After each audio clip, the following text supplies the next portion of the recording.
Buenas tardes, último día de clase de la semana. Bien, vamos a comenzar con aportes. Vamos a continuar. Ayer seguimos con capital social. Vamos a ver aportes. Las definiciones o conceptualizaciones a veces no, bueno, la mayoría de las veces no son buenas, pero en este caso para definir aportes, para definir capital. Es interesante porque nos da los elementos que deben tener los aportes o los caracteres, y es una forma de que ustedes también retengan y en el momento del examen se acuerden. Si no se acuerdan de los caracteres en sí, pueden acordar de las definiciones.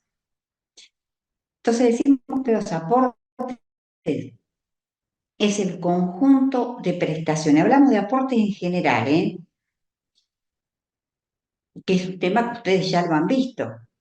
Es el conjunto de prestaciones que realizan los socios o a los que se obligan los socios a favor de la sociedad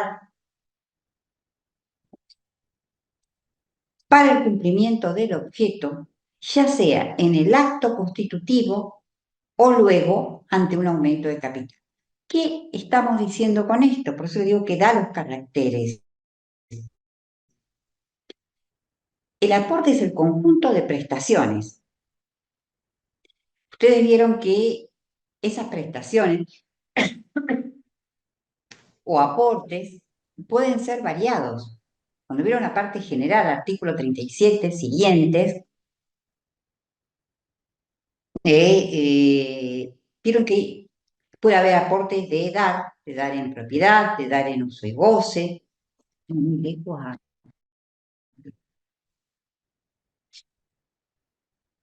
Aportes de dar en propiedad, aportes de dar en... que esos aportes pueden consistir en dinero, en efectivo, en bienes muebles, bienes registrables, inmuebles, automotores, maquinarias agrícolas, que también son bienes registrables, fondos de comercio, créditos, el crédito para ser aportado, recuerden esto, por eso insisto, por algo insisto, que el crédito para ser susceptible de ser aportado tiene que estar debidamente instrumentado, de acuerdo al tipo de crédito de que se trate, debe ser susceptible de ser aportado, y en este caso, susceptible de ser aportado significa que tiene que ser dado en propiedad, no en uso y goce, y que además no tiene que ser litigioso, sino no tiene que estar cuestionado. Se pueden aportar créditos. Para el aporte del crédito basta con la constancia en el estatuto. No se requiere nada más. ¿Qué garantiza el aportante? ¿El cobro? Les pregunto, ¿qué garantiza el cobro? No, la existencia y legitimidad. Solamente eso. ¿Qué pasa si no se cobra a su vencimiento? Entonces la sociedad puede optar por exigirle el cumplimiento al aportante, y hablamos de conversión del aporte, o iniciar juicio para cobrar al obligado.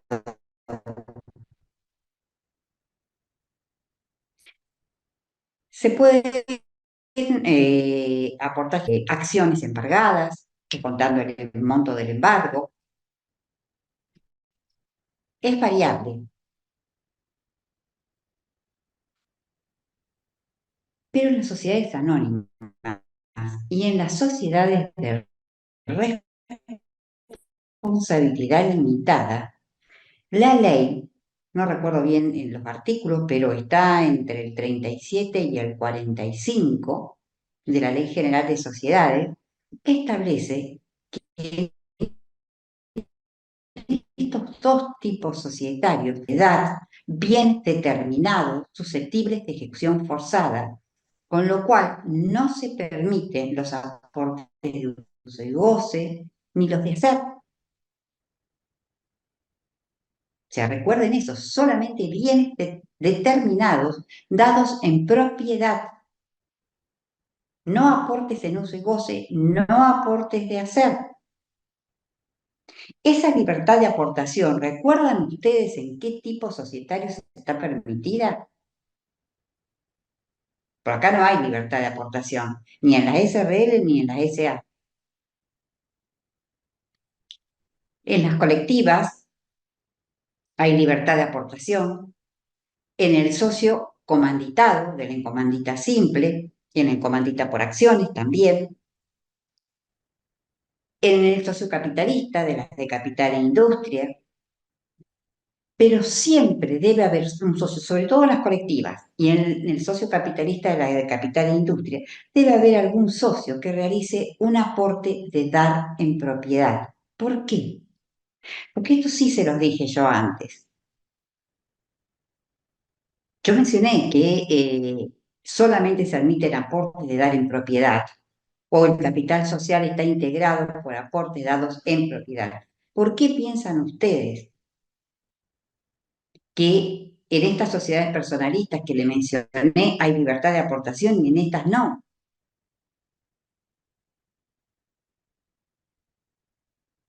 Primero los aportes, como veo que no me van a responder, los aportes de dar en uso y goce y los aportes de hacer no se reflejan en el capital social, no integran el capital social. ¿No? Si no hay aportes de dar en propiedad, no hay capital. Solamente aportes dados en propiedad y bienes determinados.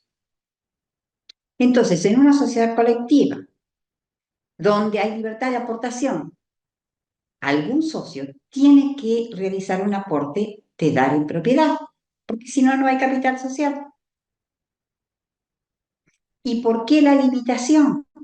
En estas sociedades, en la SRL y en la SA, por la responsabilidad. En las sociedades personales siempre existe la responsabilidad solidaria, ilimitada y subsidiaria de los socios. O sea que si ante las deudas de la sociedad esta no tiene con qué responder a los acreedores sociales, van a responder los socios. Solidaria, responden todos. Ilimitada con su propio patrimonio. Y subsidiaria, primero se ejecutan los bienes de la sociedad y luego los bienes de los socios. Por eso la ley no es tan exigente. En cambio, en las sociedades de responsabilidad limitada y en las sociedades anónimas, hay limitación de responsabilidad de los socios. Y la ley es más exigente en cuanto al tema aportación. Ahora bien, tenemos uno o más socios que al margen de querer, estoy todavía en el tema aporte, ya le dije que el aporte es el primero, es el conjunto de prestaciones. ¿Cuáles prestaciones? Ya las vimos, toda esa variedad de prestaciones que hay. Eh, en este caso, solo de dar en propiedad. Ahora bien, si tenemos un socio, varios, que desean realizar un aporte de hacer o de dar en uso y goce, esto lo han visto. ¿Cómo hacemos? ¿Bajo qué figura se puede realizar?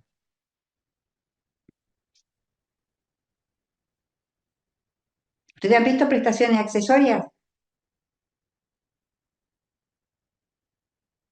¿Vieron prestaciones accesorias? Artículo 50.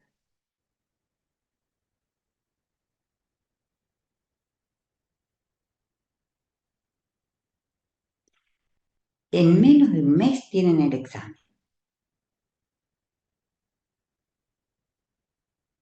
Bien.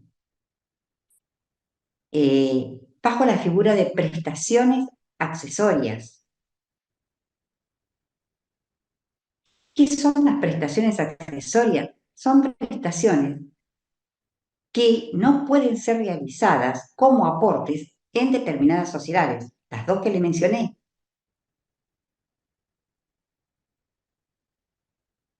pero sí que puede realizarlas bajo la figura de prestaciones accesorias.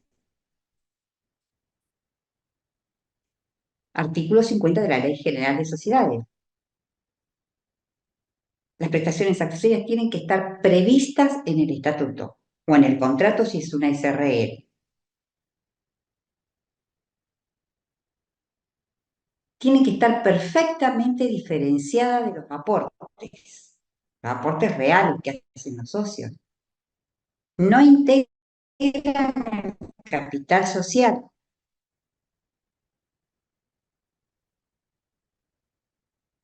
No pueden consistir en dinero. Son obligaciones de dar en uso y goce o de hacer. Hay un contrato entre la sociedad y el socio que va a realizar la prestación accesoria, en donde se fijan todas las condiciones en que se va a prestar, se va a realizar esa prestación, perdón. Es decir, el plazo, el pago, sanciones ante el incumplimiento, hasta llegar a la exclusión, porque es un socio. Y la exclusión es por grave incumplimiento de sus obligaciones.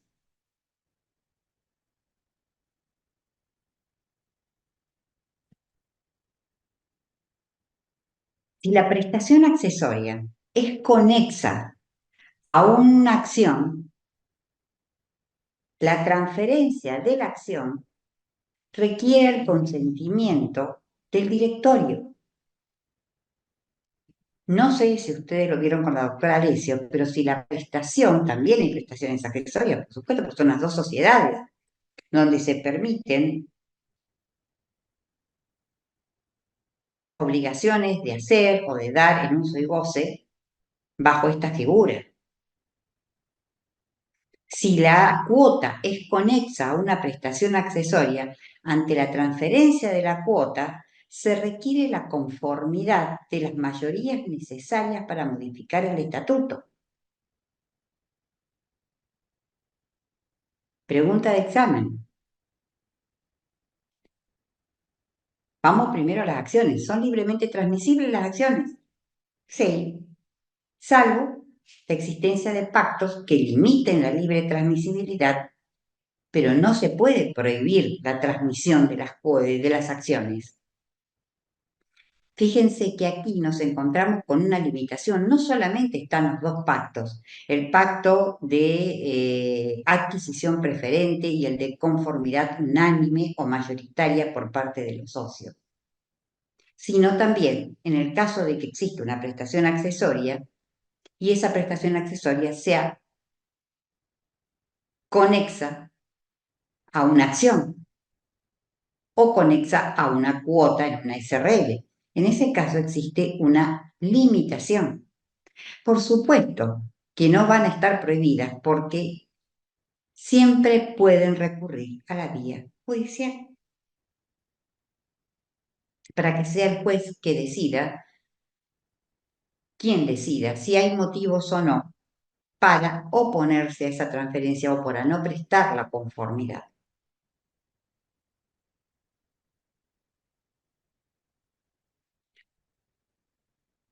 Los aportes tienen que tener una integración. También en los aportes hablamos de suscripción e integración.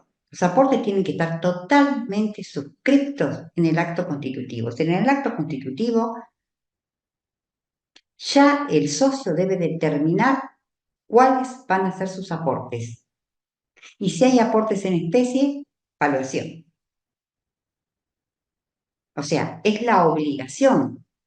Seguimos con el concepto. Les dice que es el conjunto de prestaciones a los que se obligan los socios, se obligan. Estamos hablando del aporte suscripto, no del aporte integrado. a favor de la sociedad, no a favor de sus consocios. Y esto puede ocurrir en el acto constitutivo o ante un aumento de capital. Y por lo tanto tenemos que distinguir entre aporte suscripto y aporte integrado. El aporte suscripto es esa obligación. La integración del aporte está contemplada en el artículo 187 de la Ley General de Sociedades. ¿Qué le dice el 187? Aporte mínimo. Si es dinero en efectivo, el 25%.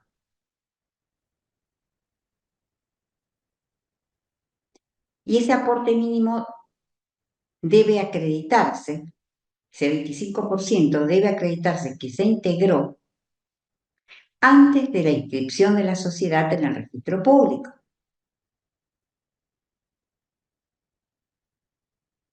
O sea que a partir de la constitución de la sociedad, del acto constitutivo, en cualquier momento podemos realizar la integración mínima. Pero debemos acreditarla antes de la inscripción en el registro público. Generalmente uno lo acredita o con la presentación ante la inspección o ante el registro público directamente, cuando pasa el legajo.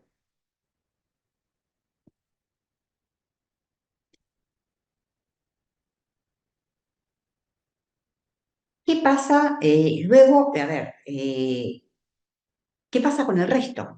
Con el 75% restante. ¿Cuándo hay que integrarlo? En el artículo 37, si mal no recuerdo, decía que la integración, el resto, para todos los tipos de sociedades, perdón, por mi desconcentración, ya estoy de nuevo. En todos los tipos societarios, excepto en las sociedades anónimas, ante la falta de integración del aporte en el plazo acordado en el contrato, la mora es automática y por lo tanto corresponde la exclusión del socio. Es el único caso de exclusión sin juicio, porque la mora es automática, o sea que basta una intimación para que realice la integración total. Tenemos que primero ir al contrato y ver a ver si hay un plazo o no hay un plazo. Si no, son exigibles a partir de la inscripción. Estoy hablando de toda la sociedad, incluida la sociedad de responsabilidad limitada, pero no de la anónima todavía. En ese caso se aplica el artículo 37, mora automática, ante la falta de integración del aporte en dinero o en especie. Vamos a ver al contrato. Si el contrato no dice plazo, es exigible a partir de la inscripción. Si hay un plazo, hay que respetar el plazo establecido en el contrato. En el caso de las SRL funciona igual que en las sociedades anónimas. Hay un plazo máximo de 2 años. Si no se cumple con la integración del aporte, corresponde la exclusión por grave incumplimiento de las obligaciones. Ese es el fundamento.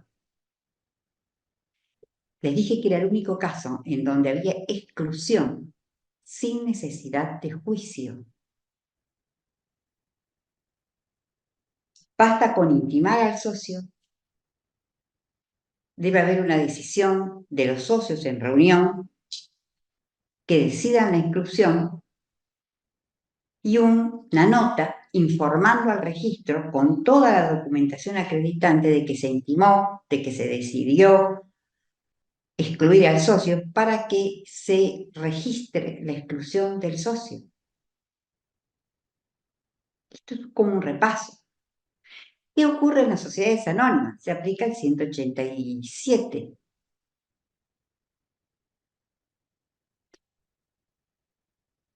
La integración mínima, si es dinero en efectivo, antes, ya tiene que estar antes de ordenarse la inscripción en el registro, la inscripción en el registro público. ¿Y qué pasa con el 75% restante en las sociedades anónimas? tenemos que ir también al estatuto. La ley les permite a las sociedades anónimas, pero también a las sociedades de responsabilidad limitada, pactar un plazo máximo de 2 años. Máximo, pero tiene que estar pactado. Pueden ser 6 meses, puede ser 1 año, puede ser 1 año y medio, hasta 2 años, para completar la integración del aporte suscripto. Y si no hay nada pactado, esta es la pregunta del examen. En una sociedad anónima, ¿se integró el 25%? Sí. Si no, no le van a inscribir la sociedad. Pero resta el 75%. Respuesta común, no solo de alumnos, de profesionales, de colegas. 2 años. Yo ante el pedido de los apercibimientos para el socio que no, el accionista que no cumple con la integración, me han contestado por carta documento que no ha transcurrido el plazo de 2 años, lo cual es una barbaridad. Porque primero tenemos que ir a ver en el estatuto. El estatuto nada prevé. Es exigible a partir de la inscripción en el registro público.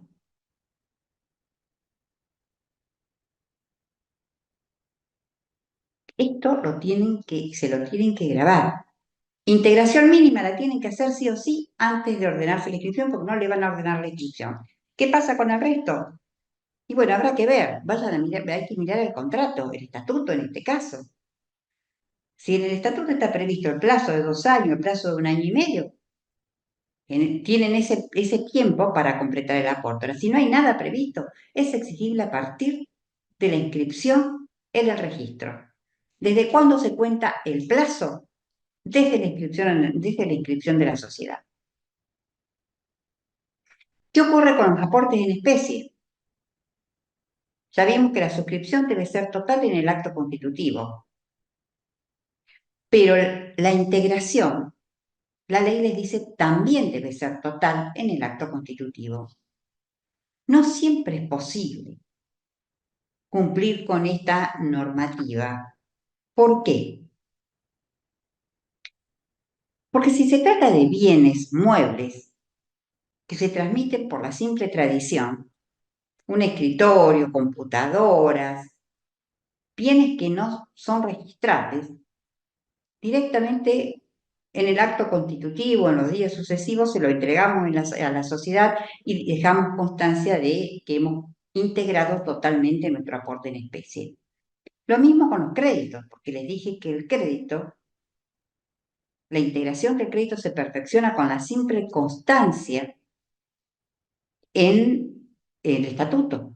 O sea que no hay ningún problema, lo suscribimos y lo integramos en el mismo acto constitutivo.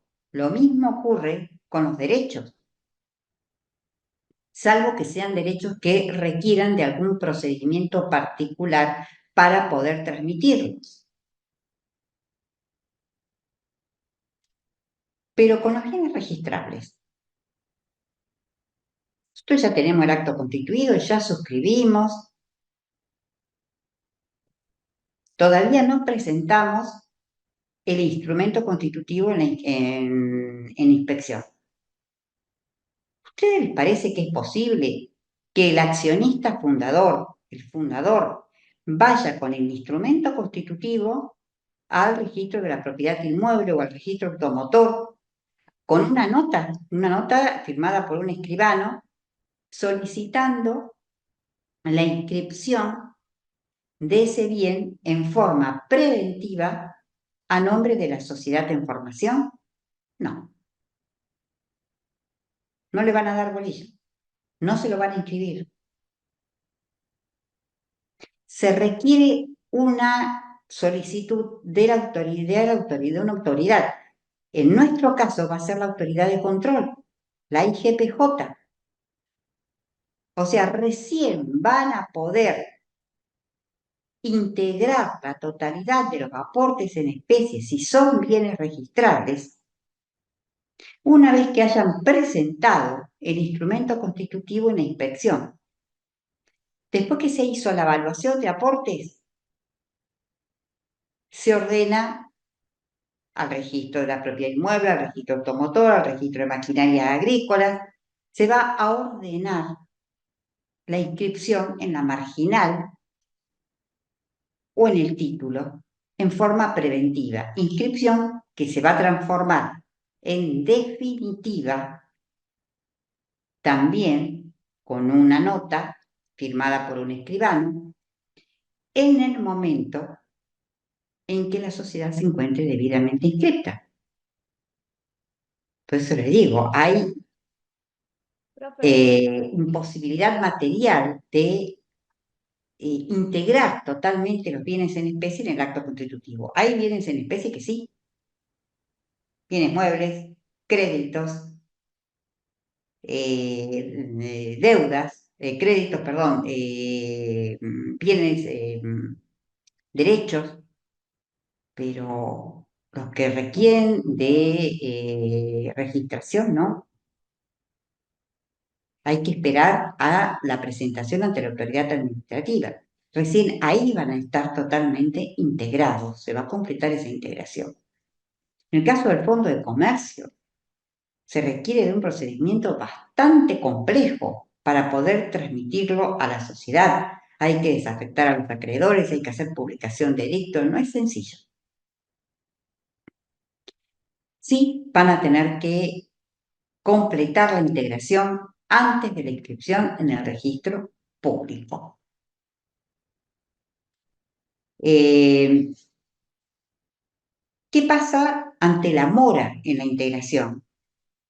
Ya vimos que ocurría en todo el resto de las sociedades, aplicábamos el artículo 37 de la Ley General de Sociedades. En este caso, ante la mora 192, no importa si dicen los artículos o no, lo que me interesa es que sepan el contenido, sepan responder a la pregunta. Los artículos se los digo porque me los sé de memoria, de tanto dar clases, pero no hace falta. Entonces, ante la mora, se suspenden automáticamente los derechos políticos y patrimoniales de los socios.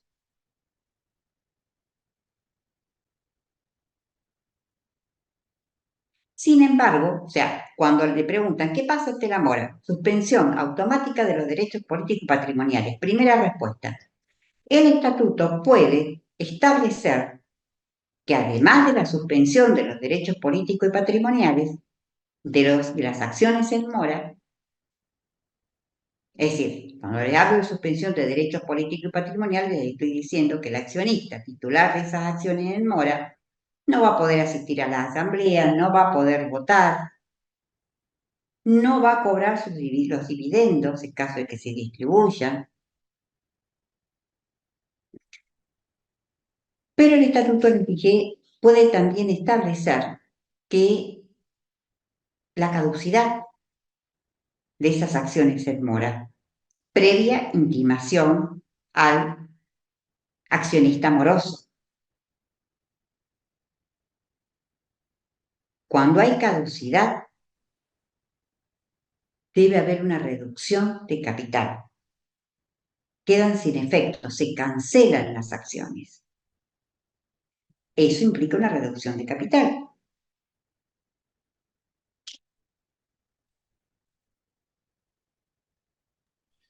Profe, tengo una duda con respecto a la integración mínima y la cuestión esta que debe realizarse un 25% al menos antes de la inscripción en el registro público.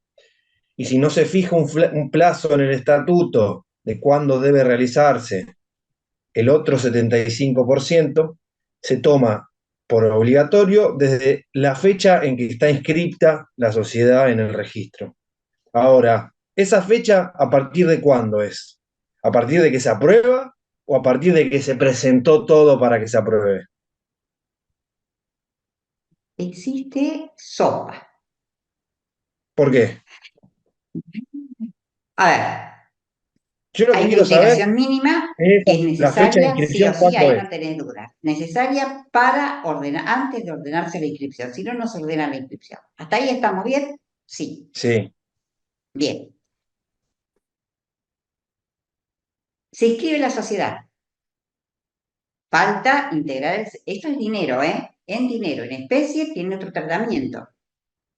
Falta integrar el 75% restante. Entonces, ¿desde cuándo es exigible ese 75% restante? Por la sociedad, obviamente.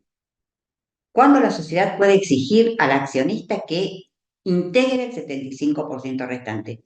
Primero tenemos que ir a ver el estatuto. Si en el estatuto se estableció un plazo máximo de 2 años, puede ser inferior, pero no puede ser superior. Si se estableció un plazo, supónganse los 2 años máximos que da la ley, dentro de ese plazo máximo, contado a partir de la inscripción, a partir de que se inscribe, que tenemos una sociedad inscripta con capacidad plena, se cuenta el plazo de los 2 años. A partir de ahí, tienen tiempo para completar la integración.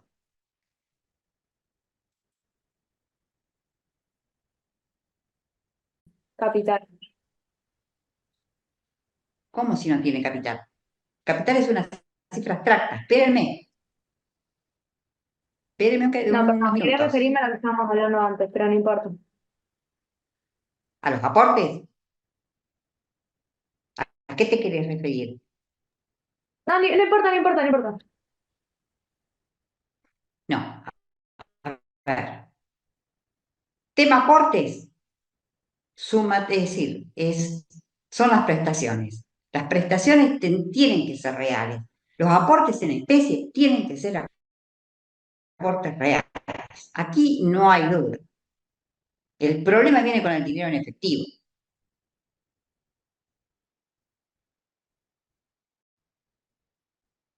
Entonces, por eso las valuaciones de los aportes en especie son tan importantes. ¿Sí? Y por eso hablamos siempre de aportes de dar en propiedad y no dar en uso y goce. El dinero es fungible.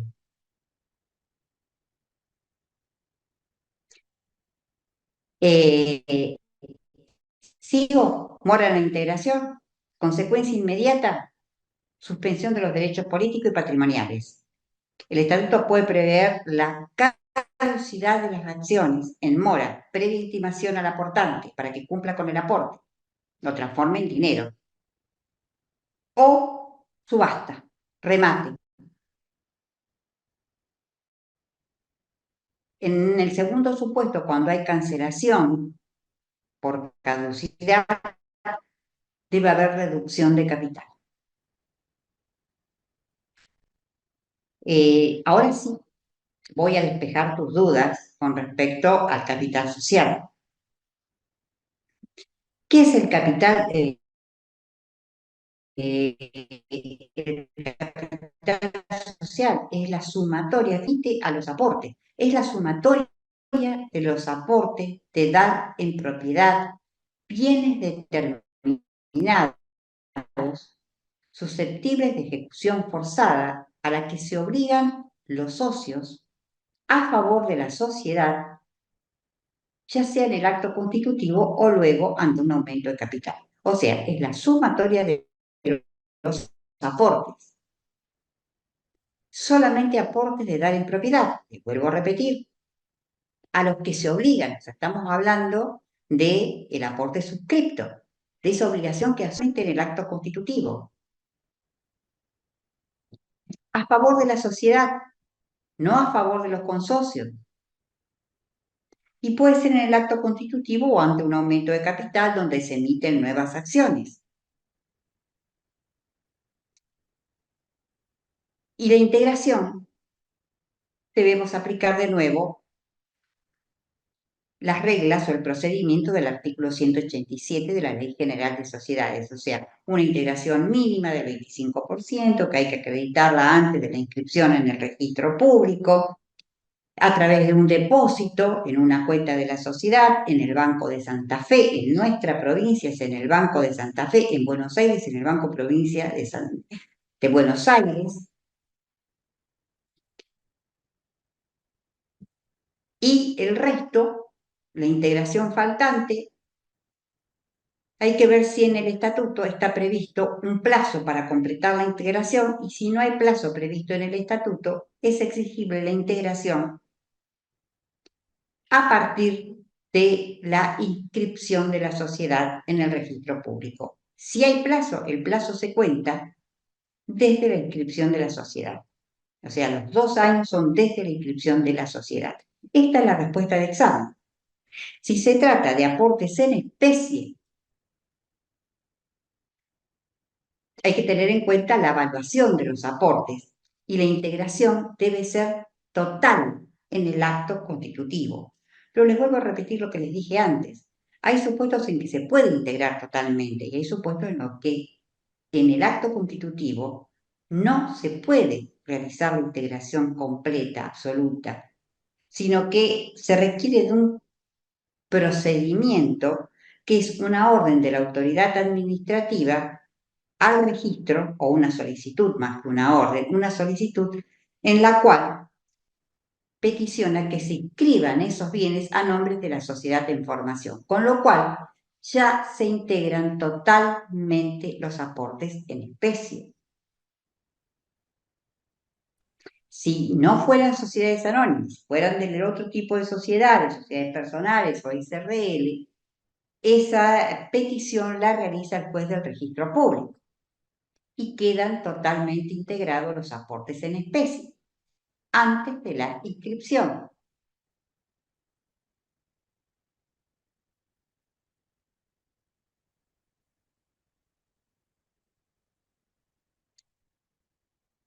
La ley habla de un capital mínimo de 100.000 pesos. Antes era 12.000, después aumentó a 100.000. En realidad tiene poca relevancia esta cifra, porque lo que va a mirar la autoridad de control o el registrador es que el aporte permita, o el capital en realidad, permita el cumplimiento del objeto. El capital está destinado al cumplimiento del objeto. El capital es la garantía indirecta de los acreedores. La garantía directa es el patrimonio. Pero el capital, el destino del capital es permitir el cumplimiento del objeto. Si desde el vamos ese capital no permite el cumplimiento del objeto, no es suficiente para cumplir con el objeto, primero no lo van a autorizar. Y si por esas casualidades le prestan conformidad y lo inscriben, en poco tiempo lo van a tener que disolver por imposibilidad de cumplimiento de objeto. Entonces, la cifra no tiene relevancia. Lo importante es que permita el cumplimiento del objeto, porque esa es la función del capital, permitir el cumplimiento del objeto. Y la otra función es la garantía indirecta hacia los acreedores. Por eso también se le está pidiendo integraciones mínimas, en el caso de que sea dinero en efectivo, integraciones totales, en el caso de aportes en especie, justamente para tener un capital que permita el cumplimiento del objeto.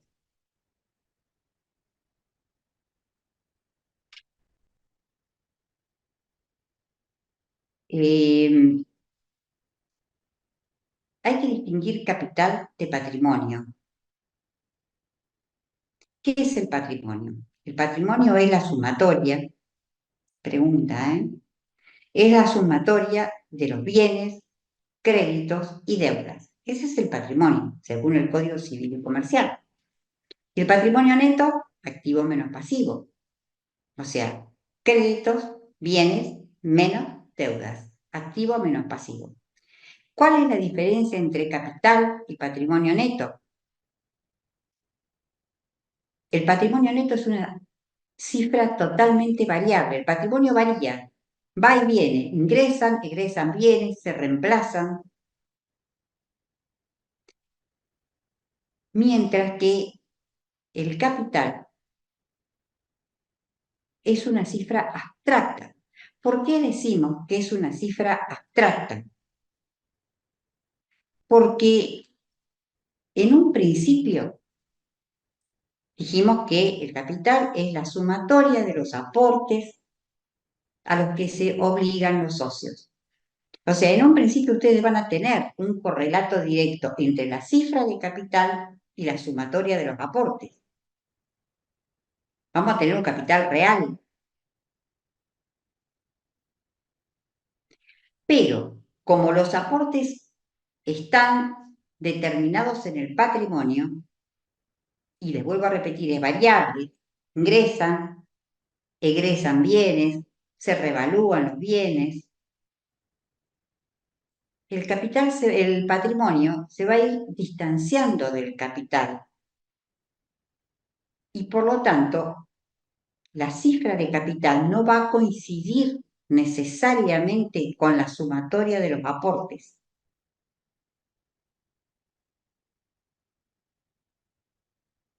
Por eso decimos que es una cifra abstracta, porque no tiene un respaldo directo en los aportes. Al inicio sí, porque es la sumatoria de los aportes, pero luego no.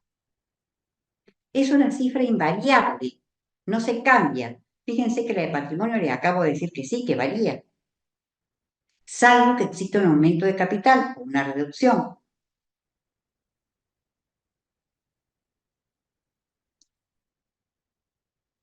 Otro de los caracteres del capital es la intangibilidad o inviolabilidad del capital social. Justamente por lo que les mencioné antes, es la garantía indirecta de los acreedores, está destinada al cumplimiento del objeto. Si hay pérdida de capital social, una pérdida total del capital, se debe disolver la sociedad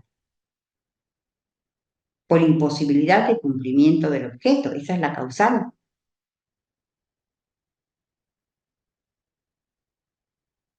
Es decir, siempre debe existir una relación directa entre la cifra de capital. No tenemos el capital y el patrimonio. Siempre debe haber una cifra de capital igual a la cifra de patrimonio. Viceversa, debe haber una cifra de patrimonio igual o superior a la cifra de capital. Si la cifra de patrimonio es superior a la cifra que figura en el estatuto de la cifra de capital, tenemos una sociedad en crecimiento, obviamente. Si esta cifra, que es la de patrimonio neto, va bajando, vamos a tener que echar mano o a recurrir a los remedios que prevé la ley de sociedades para evitar la disolución de la sociedad.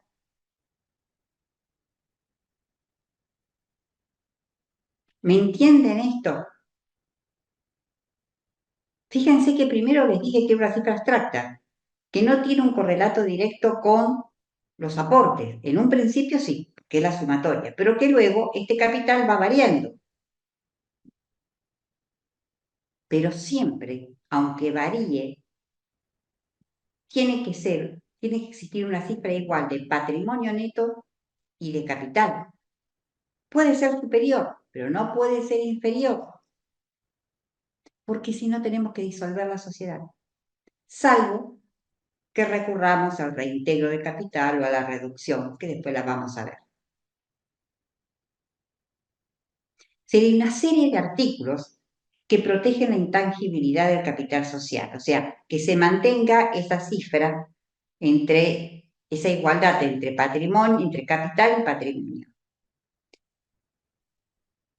El artículo creo que es el 68, pero no importa, lo que dice el artículo, le digo para que se guíen ustedes, creo que es el 68, establece que no se pueden repartir dividendos si no resultan de ganancias realizadas y líquidas de acuerdo a balances confeccionados conforme la normativa de la Ley General de Sociedades y aprobados por la Asamblea. Dividendo. No sé si se lo han dicho antes, pero el dividendo no es lo mismo que utilidad ni ganancia. Dividendo es la utilidad de la ganancia repartible, es la ganancia neta, es cuando ya se han descontado las pérdidas y las deudas. El dividendo es la ganancia o la utilidad que se distribuye entre los accionistas. En cambio, la ganancia es el resultado del ejercicio. El resultado positivo, obviamente, el resultado negativo es la pérdida.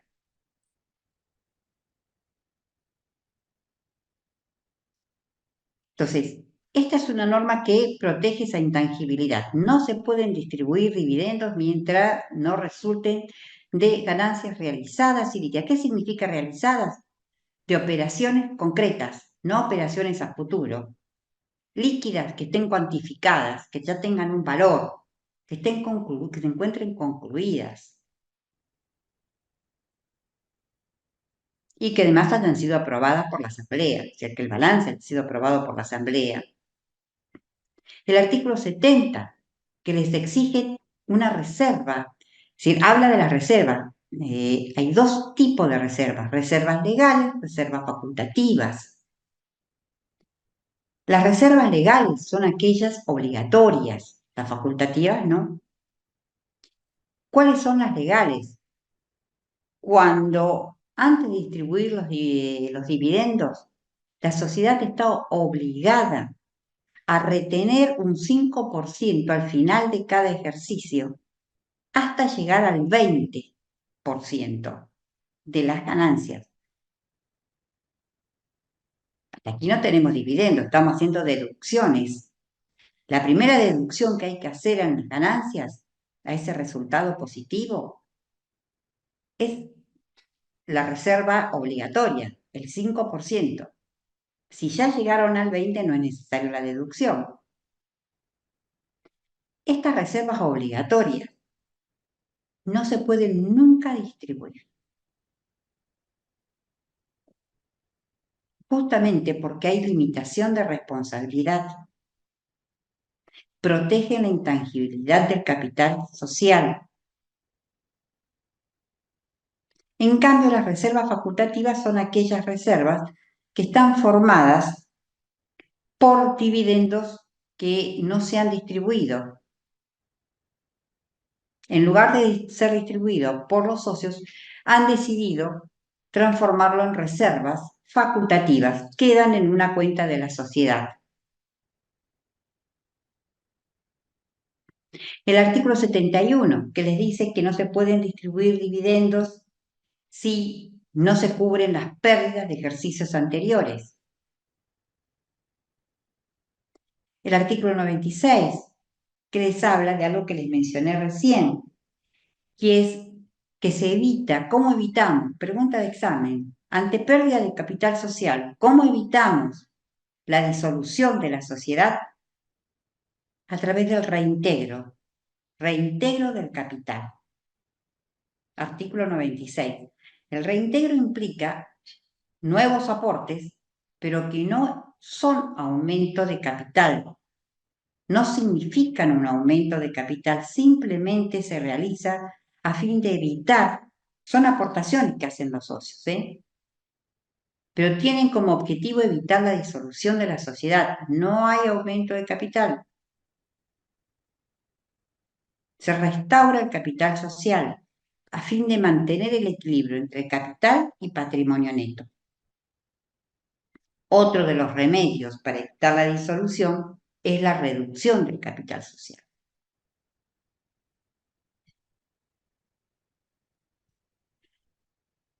Eso está en el artículo 206. 96 es reintegro, 205 es la reducción de capital social, 204, 203, 204, 205.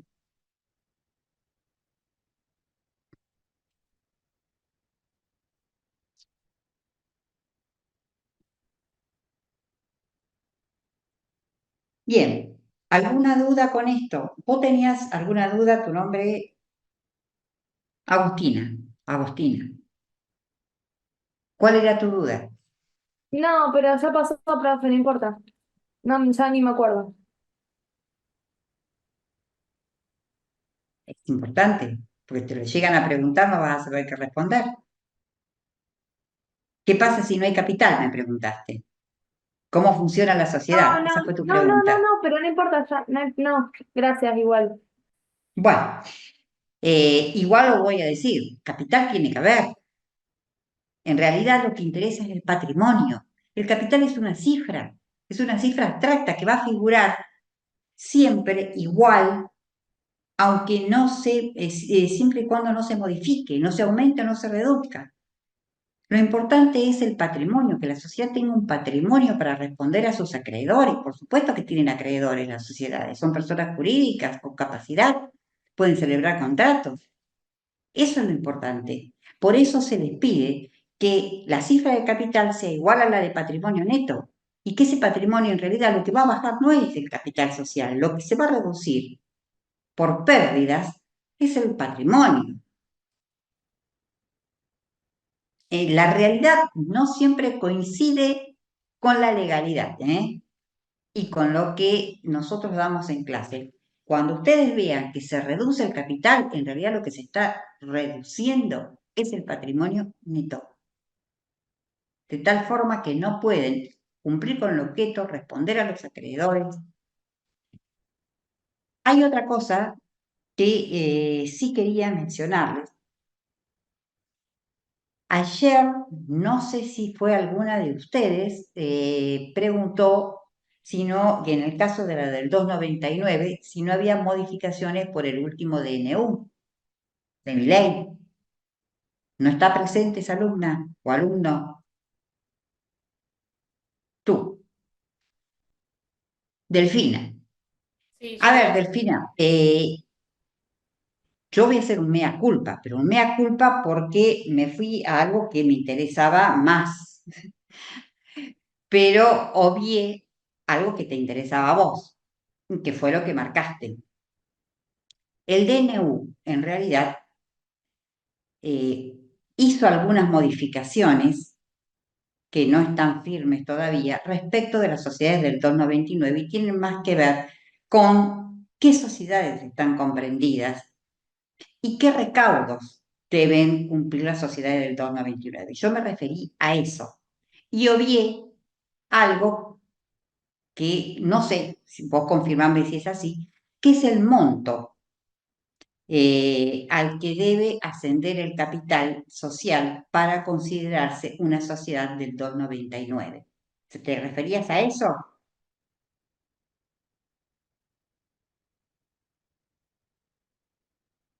No, yo había visto que se había modificado el inciso 3.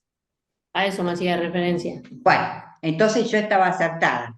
El Sí, sí, inciso, sí. bueno, es Pero sí, lo del capital también se modificó, pero por lo votos de, de que...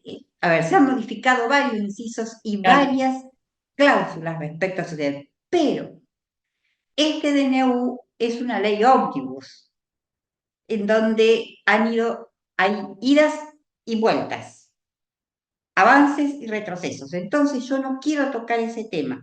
Prefiero decirles lo que dice la ley y mantenerme ahí, porque es un DNU, no es una modificación de la ley todavía.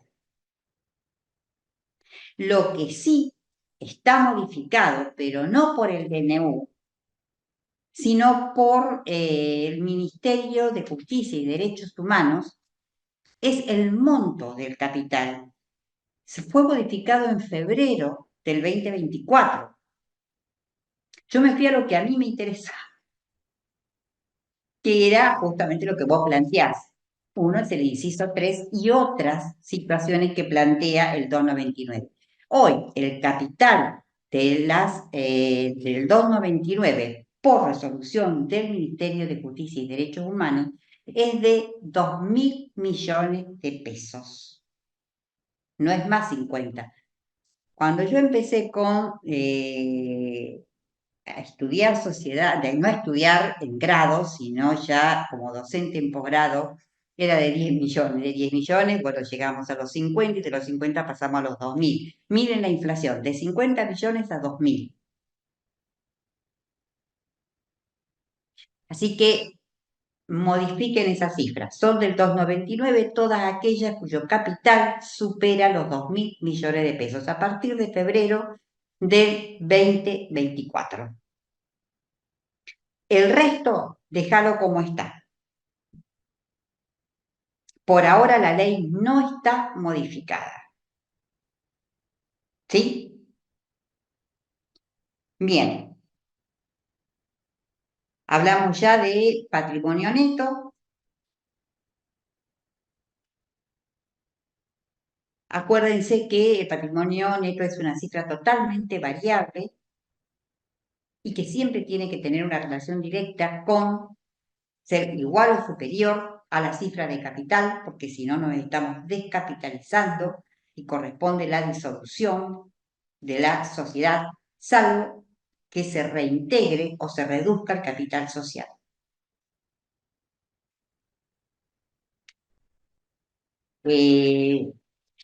Vamos al tema aumentos de capital.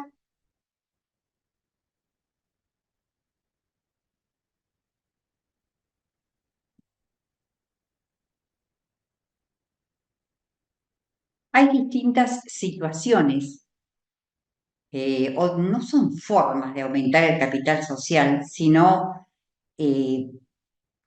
distintas situaciones en las que se nos permite el aumento del capital social. Tenemos aumentos reales de capital social, aumentos nominales. El aumento real del capital social. Hola, Brunela.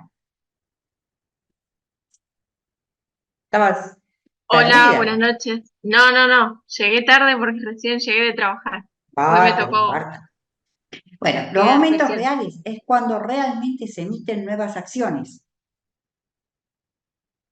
Se emiten nuevas acciones que deben estar totalmente suscritas cuando el aumento es aprobado e integradas con las formalidades del 187 de la Ley General de Sociedades, es decir, una integración mínima si es dinero en efectivo y la integración total si es en especie. Recuerden que esa integración total, una vez que ha sido aprobada el aumento de capital por la Asamblea, no siempre es posible, sobre todo en los bienes registrables. Hay que esperar que inspección remita a las distintas reparticiones, al registro de la propiedad, los registros automotores, la solicitud de inscripción a nombre de la sociedad en formación.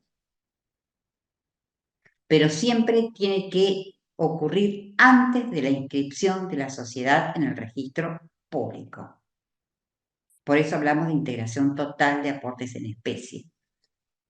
Recuerden el tema de el resto para completar la integración, si está previsto en el estatuto el plazo, respetamos el plazo. Si no hay plazo, son exigibles a partir de la inscripción de la sociedad. Otra forma de aumento de capital es capitalización de deudas. En el caso de capitalización de deudas, es para pagar, se aumenta el capital, se emiten acciones, pero se realiza para pagar deudas preexistentes. Después vamos a ver que en este caso hay una suspensión de los derechos, del derecho de preferencia de los accionistas. Ellos no obtienen derecho a suscribir nuevas acciones, porque se han emitido justamente para cancelar pasivos, evitar la reducción del capital, evitar pérdidas de capital. ¿Mm?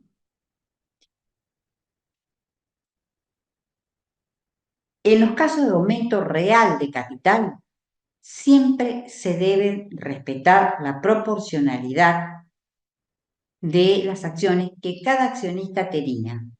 O sea, una vez que la sociedad aprobó por asamblea, vamos a ver qué asamblea, porque hay ordinarias y extraordinarias, de acuerdo al supuesto. que se aprobó el aumento de capital, los accionistas tienen derecho de preferencia para suscribir nuevas acciones. Y sí hablamos de suscripción preferente o derecho de preferencia. Si algunos accionistas no desean ejercer su derecho de suscripción preferente, el resto de los accionistas tienen derecho a crecer o pueden ingresar terceros. Pero siempre, y esto es de orden público, cuando un accionista ejerce el derecho de preferencia, hay que respetar la proporción que ya tenía. Si tenía un 10% sobre el capital social y hay un aumento, tiene que mantenerse ese 10%. Y también las clases de acciones.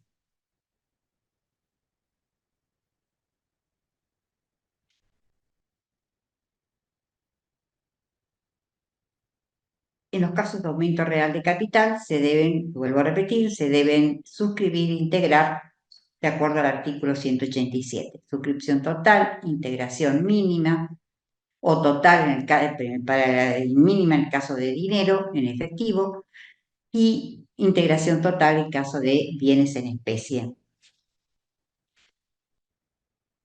El aumento nominal es una operación contable, no es un aumento real. Es el caso de revalúos de activos. No se emiten acciones en este caso, ¿eh?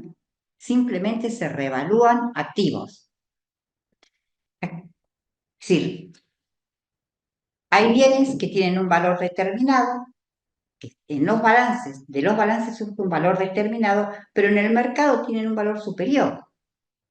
Entonces, se realiza esta operación contable a los efectos de que los bienes que integran el patrimonio de la sociedad tengan un valor similar a valor de mercado.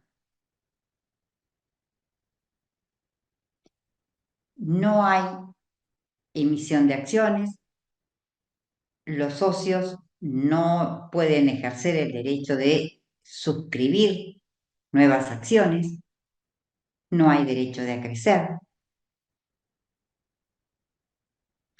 Otra forma de aumento nominal, capitalización de reservas facultativas. ¿Se acuerdan que les dije que había dos clases de reservas? Las reservas legales, que eran obligatorias, y las reservas facultativas. Son reservas que son dividendos que no han sido distribuidos y que quedan en una cuenta de la sociedad, no de los socios, de la sociedad. La sociedad decide ahora si distribuir las reservas facultativas. En este caso se emiten acciones. Los socios pueden ejercer su derecho de preferencia. Si no lo ejercen, hay derecho de acrecer por parte de otros socios. No pueden ingresar terceros, porque esto tiene que ver con dividendos que no se distribuyeron y que están en una cuenta de la sociedad. No se les permite el ingreso de terceros.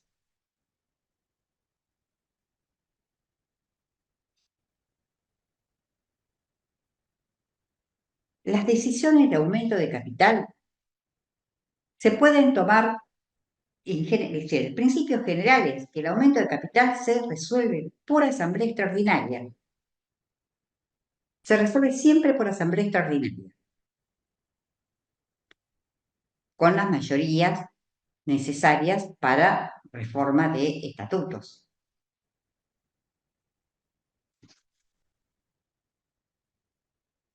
Vamos a ver trámite de aumento de capital. Entonces, aumento de capital por asamblea extraordinaria. Eso implica que haya una convocatoria, el órgano convocante en principio es el directorio, puede en algunos casos ser la sindicatura o el consejo de vigilancia, o solicitado por accionistas que representen por lo menos el 10% de las acciones del total del capital social.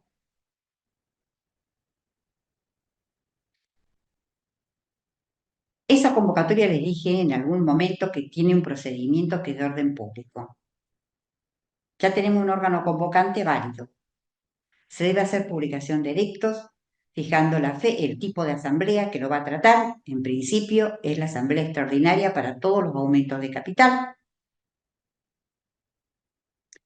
Fecha, lugar y hora en que se va a celebrar la asamblea. El orden del día, o sea, los puntos que se van a tratar en esa asamblea. El primero es el aumento de capital. ¿Podemos incluir otros puntos? Sí. Pero el primero que tienen que tratar es el aumento de capital. Para eso se convocó y puede ser el único también, ¿eh?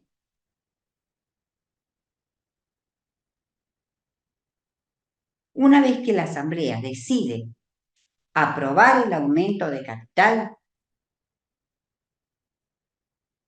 esa decisión es modificación de estatuto. Estamos dentro de la asamblea de aumento de capital decidido por asamblea extraordinaria. Es modificación de estatuto. Se debe presentar para su control el acta de asambleas, se debe presentar ante la IGPJ, que realiza los controles pertinentes, va a controlar las integraciones y la evaluación de los aportes en especie. Luego pasa al registro público, que también realiza control, va a controlar otra vez la integración. Hay publicidad y luego inscripción del aumento de capital. Existe el derecho de preferencia, el derecho de acrecer.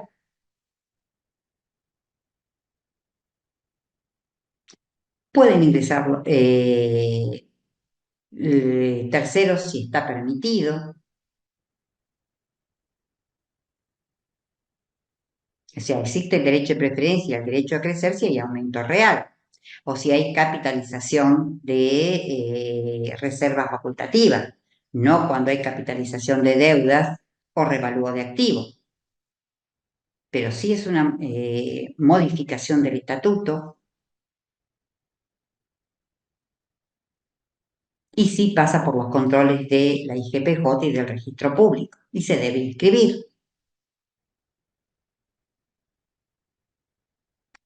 Si ese aumento de capital, el aumento real del capital social,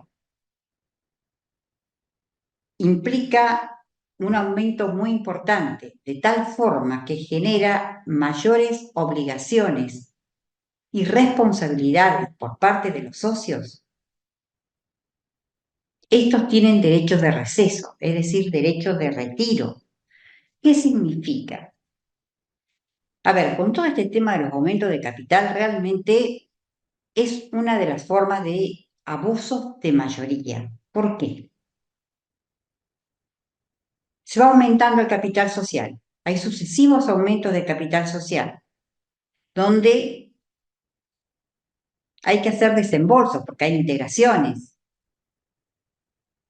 O si se hacen aportes en especie, tienen que haber valuaciones. Y ante sucesivos aumentos hay socios que no pueden afrontar y no pueden ejercer el derecho de preferencia.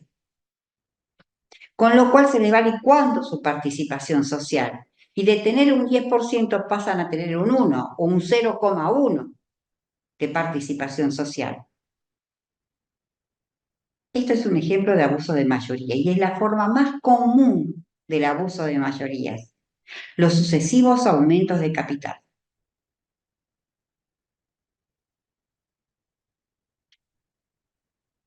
Bien, hay un supuesto en donde el aumento de capital lo trata la asamblea ordinaria. ¿Hay alguna duda en lo que les dije? Entonces, el principio general, asamblea extraordinaria. Cualquiera de los aumentos, implica modificación de estatuto, pasa por el control de la inspección, control del registro público, hay publicidad, se inscribe. Si el aumento es real o se trata de capitalización de reservas, si es, en principio vamos a ver el real. Si es real, derecho de preferencia, de suscripción preferente, derecho de acrecer, puede ingresar terceros. Si realmente hay un incremento en las obligaciones o en las responsabilidades de los socios, tienen derecho de receso. Es el derecho a retirarse de la sociedad. Hay todo un procedimiento, que lo vamos a ver más adelante, para liquidarles su participación social. Si el aumento de capital es de capitalización de reservas facultativas, también hay emisión de nuevas acciones, existe el derecho de preferencia, el derecho de acrecer, no hay derecho de receso, no pueden ingresar terceros. Pasa por el control de inspección, por el registro público, hay publicidad y se inscribe. Vuelvo a el único supuesto donde lo trata la Asamblea Ordinaria. Cuando el estatuto prevea el aumento en tal quíntuplo. O sea, de ese capital que figura en los estatutos hasta el quíntuplo. En ese caso es competencia de la Asamblea Ordinaria.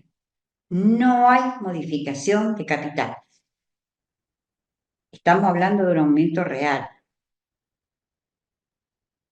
Porque hasta el quíntuplo no puede haber ni capitalización de deudas, ni puede existir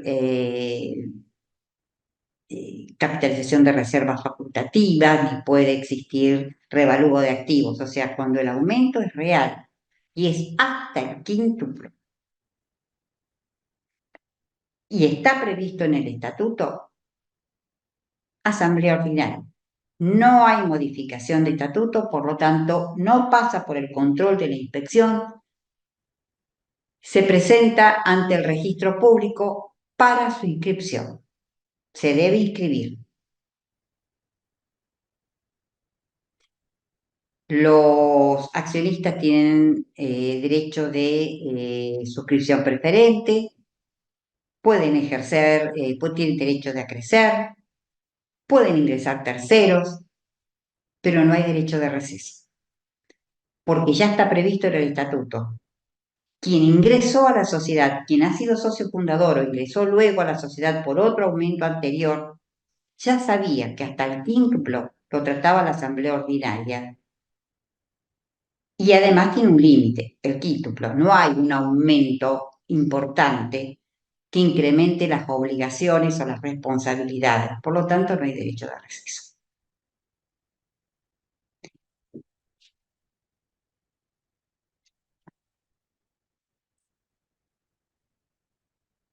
Y el derecho de suscripción preferente es un derecho que no puede ser ni limitado. Es un derecho que no puede ser ni suspendido ni limitado. Es decir, que es de orden público. Es un derecho de los accionistas.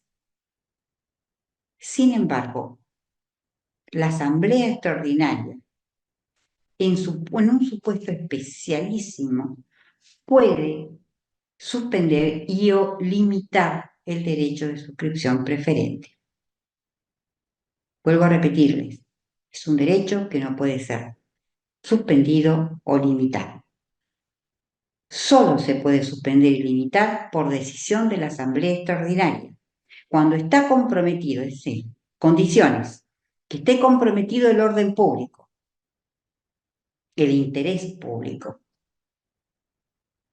que la decisión se tome por asamblea extraordinaria, que se incluya en el orden del día, que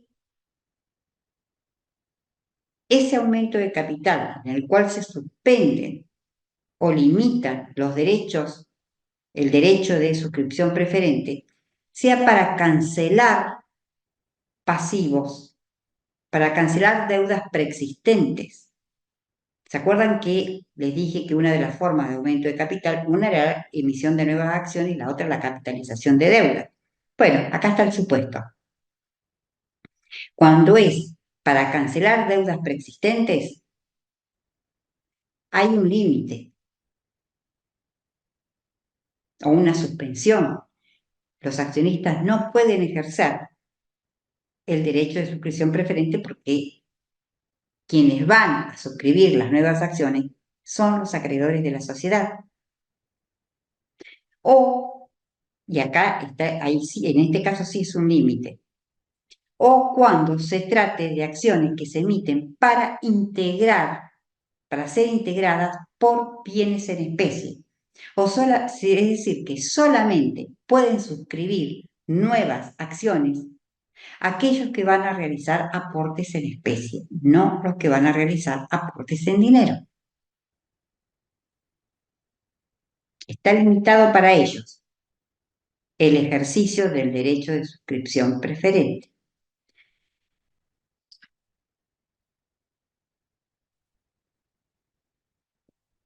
Yo quisiera decirles más, pero el tiempo me apremia.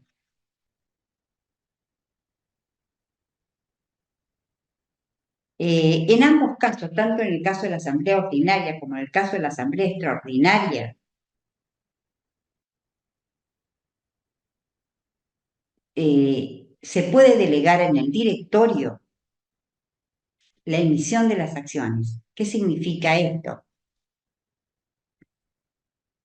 ¿Qué acciones se van a emitir? Nuestra ley permite solamente dos clases de acciones: nominativas, no endosables y escriturales. Bueno, el directorio tiene que determinar qué acciones se van a emitir: acciones nominativas, acciones escriturales, ambas. La época de emisión: tienen 2 años para emitir las acciones. Mientras tanto, se le van a otorgar certificados provisionales. No se le otorga, no se le entrega la acción. Son certificados que van a contener el mismo contenido que una acción, pero no es la acción. Esa emisión puede ser de una vez, en 2, en 3, hasta 2 años, desde la clausura de la asamblea que aprueba el aumento de capital. Estamos hablando de aumento real.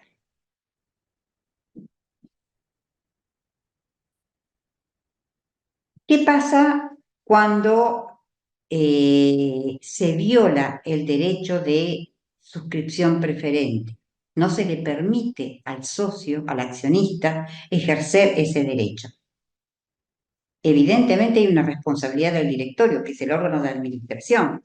Es el encargado, acabo de decir, de fijar la emisión de las acciones, la época de emisión, incluso las condiciones de pago, siempre teniendo en cuenta lo dispuesto por el artículo 187. Pero ¿qué ocurre si no se les permite al accionista ejercer su derecho de suscripción preferente? Él puede pedir la cancelación de las acciones que quiso suscribir y no pudo. Pero si ya fueron suscriptas por otro y se las entregaron a otro accionista, él tiene derecho a reclamar a la sociedad y al directorio una indemnización por los daños y perjuicios que se le ha causado.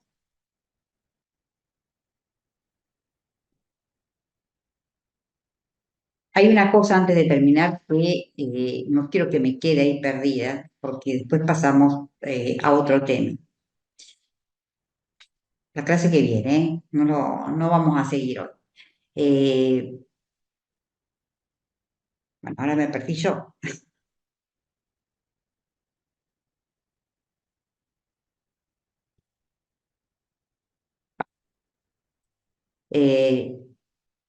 Dije, quedo acá. Terminamos con aumentos de capital. Esto es lo que iba a decirles. En las sociedades que hacen oferta pública de valores, el aumento de capital siempre por asamblea ordinaria. Nunca implica una modificación de estatuto, no hay derechos de receso. Y sí pasa por el control, porque pasa por, más que por el control, hay que informar a inspección y solicitar al registro público la inscripción del aumento de capital. pero no existe modificación de estatuto. Bueno, nos faltaría acciones bajo la par, se los voy a decir ahora para ya empezar la semana que viene con reducción de capital. No se pueden emitir acciones bajo la par. ¿Qué significa bajo la par? Bajo valor, es decir, cada acción tiene un valor nominal. Por ejemplo, tenemos un capital de 1.000.000 de pesos. Discúlpenme, pero sí terminamos con esto. Hay un capital de 1.000.000 de pesos dividido en 100 acciones de 10.000 pesos cada una. Les va a dar el 1.000.000 de pesos. No pueden emitirse acciones por un valor de 5.000 pesos. Tiene que ser 10.000 o más de 10.000. 10.000. Eso significa que está prohibido emitir acciones bajo la par, bajo el valor nominal de la acción, del valor que figura en el estatuto. Si se emiten acciones bajo la par, son nulas. ¿Pueden emitirse acciones con prima? Prima es un sobreprecio. Sí, pero lo decide la asamblea extraordinaria, siempre. Y en ese caso, va a formarse ese sobreprecio de la acción, va a formar, no es un aumento de capital, va a formar una reserva especial que está a nombre de la sociedad y que en algún momento se puede distribuir por decisión de la asamblea extraordinaria. Y lo vamos a ver después en tema acciones. Así que por ahora ya no me detengo. Bueno, ahora sí, que tengan muy buen fin de semana. Si les quedaron dudas, las charlamos la semana que viene. Vamos a hablar de reducción, vamos a hablar de acciones, de derechos de los socios y espero poder empezar con directo. Y si no, veremos la otra semana. Que tengan muy, muy buen fin de semana. Hasta Buen fin de luego. semana. Hasta Chao, luego. Brune. Gracias. Hasta luego.